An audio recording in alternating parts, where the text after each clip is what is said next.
The Ole Miss Spirit's Billy Embody welcomes you to the Flagship, an Ole Miss recruiting podcast powered by Status Jet.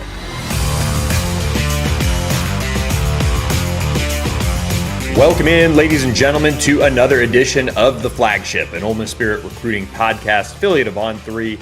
I'm Billy Embody. We've got a breaking edition for you guys as the Rebels have landed another transfer addition, and this is a big one at the wide receiver position. We'll get into that in just a minute, but I do have to remind you guys that we are presented by our friends at Status Jet. Get to Jacksonville in style with Status Jet. Mention Ole Miss Spirit and myself and the whole crew, and they can hook you up with a discount on a private trip to and from Jacksonville, from wherever you are, whether you're traveling from Oxford or around the country to see Ole Miss play Duke. This is the way to travel. You could go in and out the day of if you wanted. You can make it an incredible weekend with golf and things like that. Status Jet can organize all those things for you. And that's the great thing about them. They really cater to every single need you could possibly want. And that is why we work with them, because they have that attention to detail that you want and expect when you travel this way. So appreciate Status Jet for their support of the Ole Miss Spirit. Big news came down on Tuesday as Ole Miss did land a transfer commitment in De'Zhaun Stribling from Oklahoma State. Big wide receiver, said that he is committed to the Rebels. And this is a big pickup for a multitude of reasons, as Ole Miss needs to replace Trey Harris, a couple other receivers out there. This is a really impressive land for Lane Kiffin and company, as they were able to fend off Miami, who was expecting him to visit on Wednesday. He kept pushing them back, but instead he goes ahead and commits to the Rebels. And if you track this one, we really first broke the news of this last week, that he was coming to visit Oxford, and he loved it, enjoyed his time, loved the plan that they laid out for him. And now they're able to get him on board and build the offense kind of around him. He's a big bodied guy. That's one thing that, talking with sources, really stood out to a lot of people. 6'2", 205 or so, played at Oklahoma State, started his career out west at Washington State with Cam Ward, and, really has been this last year one of the better receivers in the country. He had 52 catches this past year, 882 yards and 6 scores. Pro Football Focus had him at a really solid game grade of 79.5 this season for the Cowboys, but that offense, just wasn't what it normally was this year. Things were really rough in Stillwater, but this was really a guy that they prioritized right away in terms of trying to get him to visit. But the transfer portal with him was pretty quiet. News kind of broke over the last few hours that he had committed, but behind the scenes, everybody on the Ole Miss Spirit message board was talking about it, how he is expected next. If you were following us late Monday night, as we'll talk about some drama that was unfolding in just a minute, but I put up a piece on there. You can join us for just $1 for your first week at omspirit.com. He was kind of one of the who's next. And we'll get into what's next for the Rebels in just a minute. But to get Stribling done was a big deal, in a wide receiver market that, in talking with coaches, quite frankly, around the country, that is probably one of the most, I would say, overpriced positions in the transfer portal right now, just because of the, I think, talent that is in there and people are competing for it. But you're also looking at a, not necessarily even a premium position, but teams are wide receiver hungry. And you look at Eric Singleton Jr., who's visiting Texas today, the number 1 rated transfer in the portal right now. And he is, from Georgia Tech, transferring away from there. Ole Miss is in the mix there, but it's been reported by On3 that he's going to command over $1 million. And guess what? He might be one of the only ones that's worth it, but there's a slew of transfer wide receivers that are out there, and Ole Miss hosted a bunch of them over the weekend that we covered at Ole Miss Spirit. And so make sure you subscribe today. We were pretty all over that Stribling recruitment overall, I would say. But, with Ole Miss, they still need to address that position. I'm intrigued to see where they go now that they have this big-bodied receiver in Stribling on board. But they've got LSU wide receiver transfer CJ Daniels is still out there. Eric Singleton is still out there. They have Dane Key that they're trying to really stay in the mix with Georgia, coming on strong there. There's a bunch of guys. And that is the thing with the wide receiver position. When you have one dude that you feel like you can count on, which Ole Miss does in Stribling, you can maybe tweak your approach a little bit now in the portal at that position. And I would say one position that Ole Miss has certainly tweaked its approach with is running back. And we kind of transitioned to that now to go back to Monday night. That really popped off quickly. And former top 100 prospect and Missouri running back transfer, Kewan Lacy, right in my neck of the woods in Dallas, committed to the Rebels. And this is a guy that had Ole Miss among his finalists as a high school prospect out of Lancaster, Texas.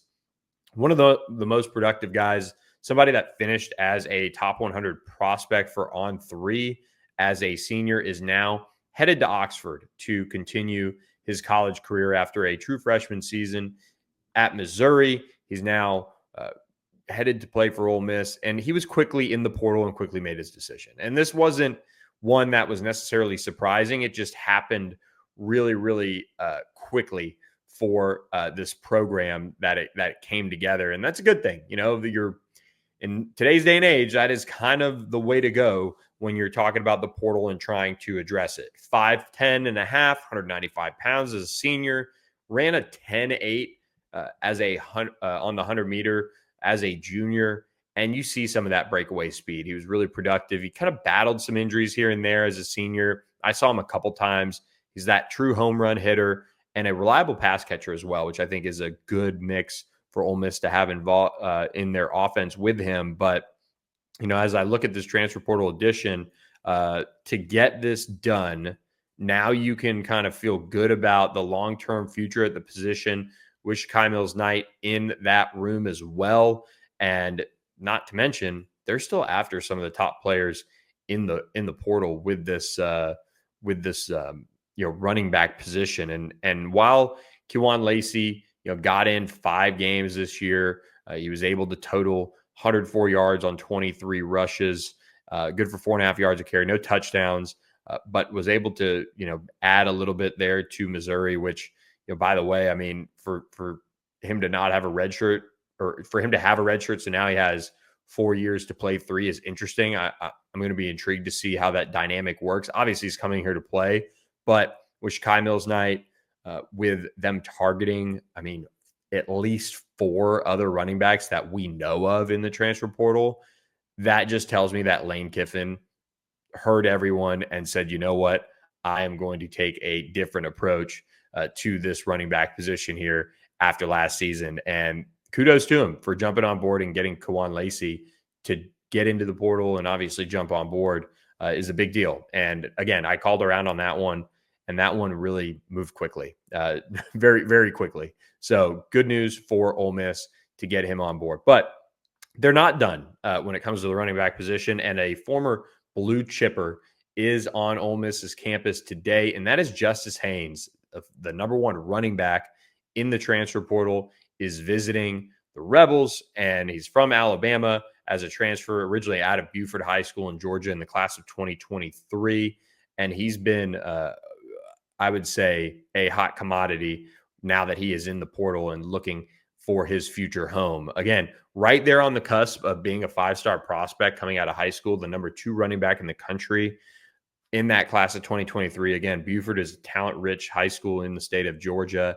He is at Ole Miss on Tuesday. He heads to South Carolina on Thursday, and then Michigan is after that this weekend. Ohio State is in the mix, according to On3's Pete Nakos. But, this is one the Rebels are putting the gas pedal down on to get done.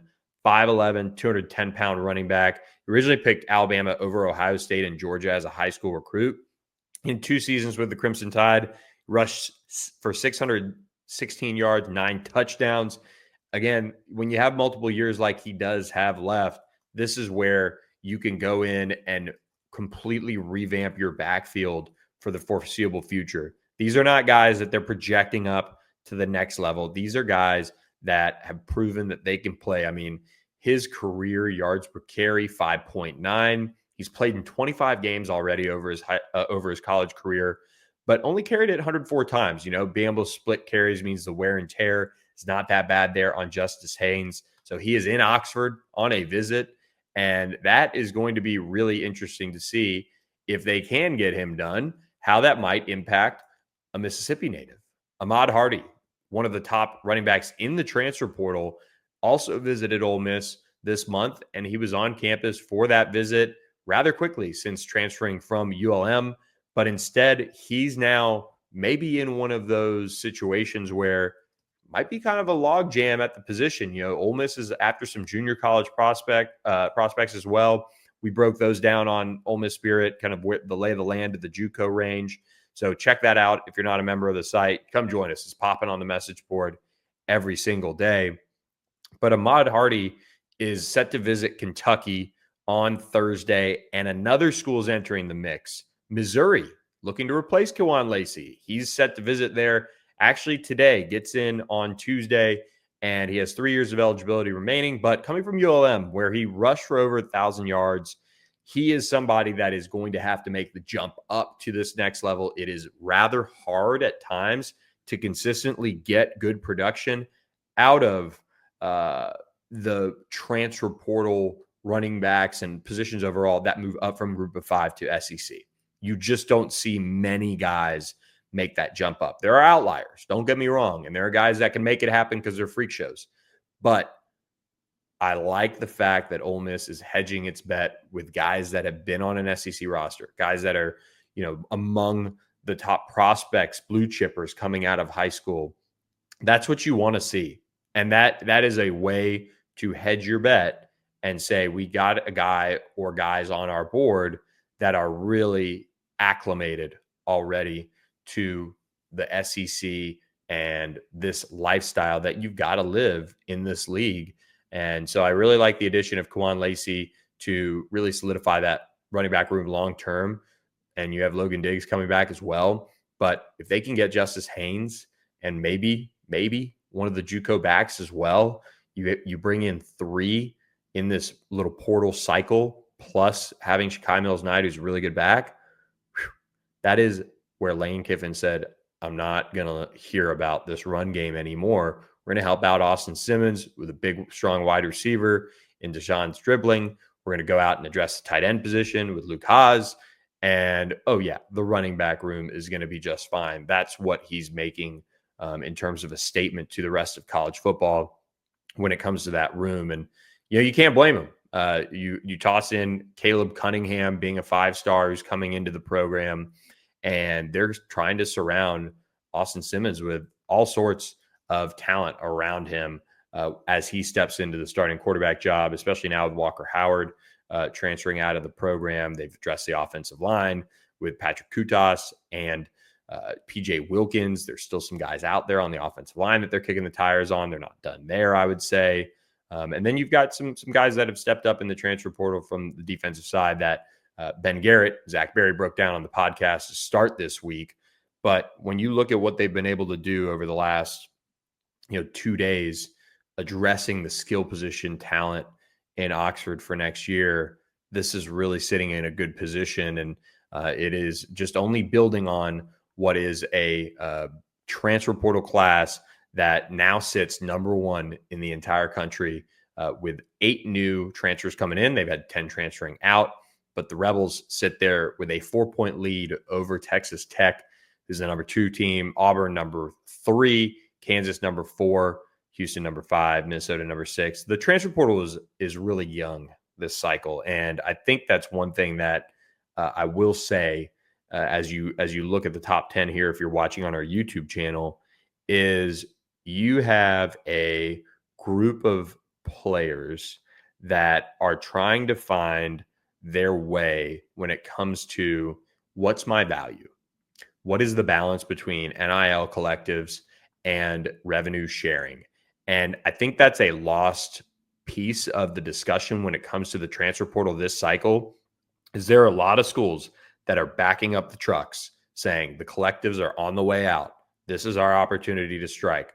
And Ole Miss is in a position where they are, being able to go after top end talent because they have a strong collective. We know what Walker Jones and the Grove Collective has brought to the table. And that is where Ole Miss can really strike while the iron's hot and then address things with revenue share as that comes into play and gets finalized. Remember, this is also a year where the SEC is limiting scholarships to 85. The entire situation with college football right now is still very much up in the air. I mean, that's just a reality of rev share. It's not formally signed off on.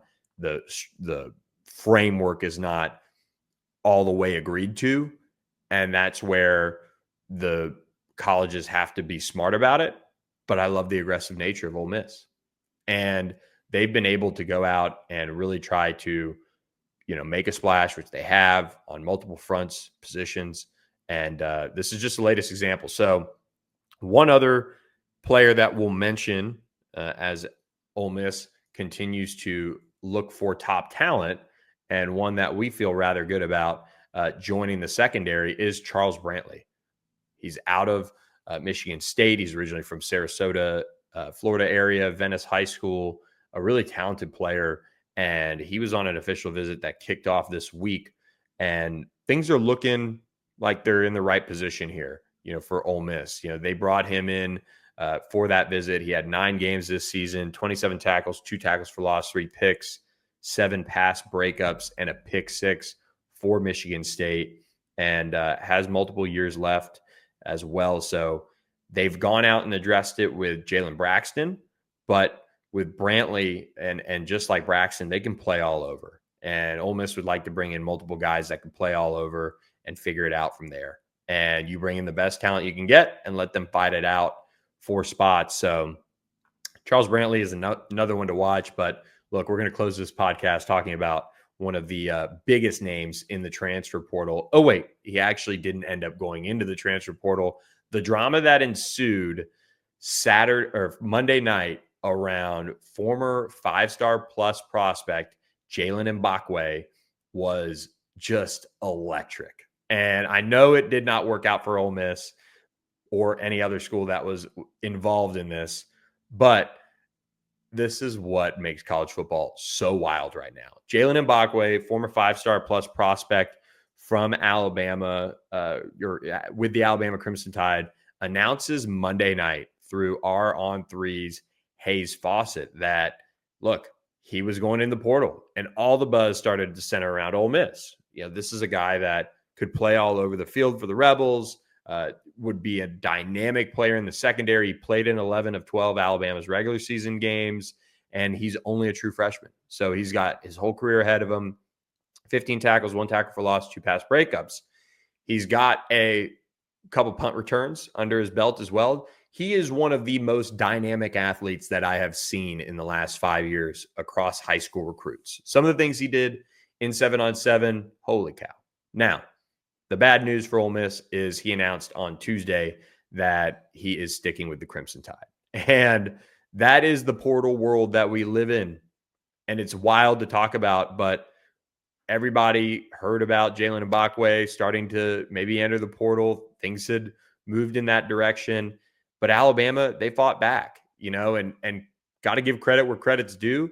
They were able to get him back. And that is a big recruiting win for Kalen DeBoer to get a guy like Jalen Mbakwe to stay, regardless of what you got to do in terms of, okay, you can play offense or you can do this or you could do that.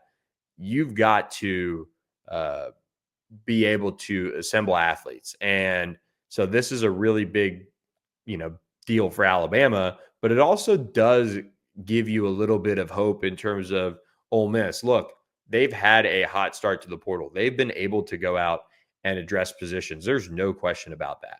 But what you need from them is to continue to make it happen with highly rated, highly thought of guys like Jalen Mbakwe. And that is what this is a sign to college football, is that Ole Miss continues to not mess around. I mean, that is so true. And I think as you watch the rest of the portal window unfold, remember, a few more days left, or quite a few more days, I guess, another week of guys being able to enter the portal. You need to find any and all edge that you can. And so This was a wild one on Monday night. And as of the time of this recording, Tuesday, he had announced that he is indeed staying with the Crimson Tide. So, look, I love the portal. It's an absolute blast to talk about and watch all the rumors unfold behind the scenes. And we'll be continuing to give you guys the latest on the Rebels' efforts to recruit from the transfer portal. So be sure to pick up a subscription to the Ole Miss Spirit, OleMissSpirit.com, affiliate of On3, and we'll get you guys taken care of with all the latest portal news.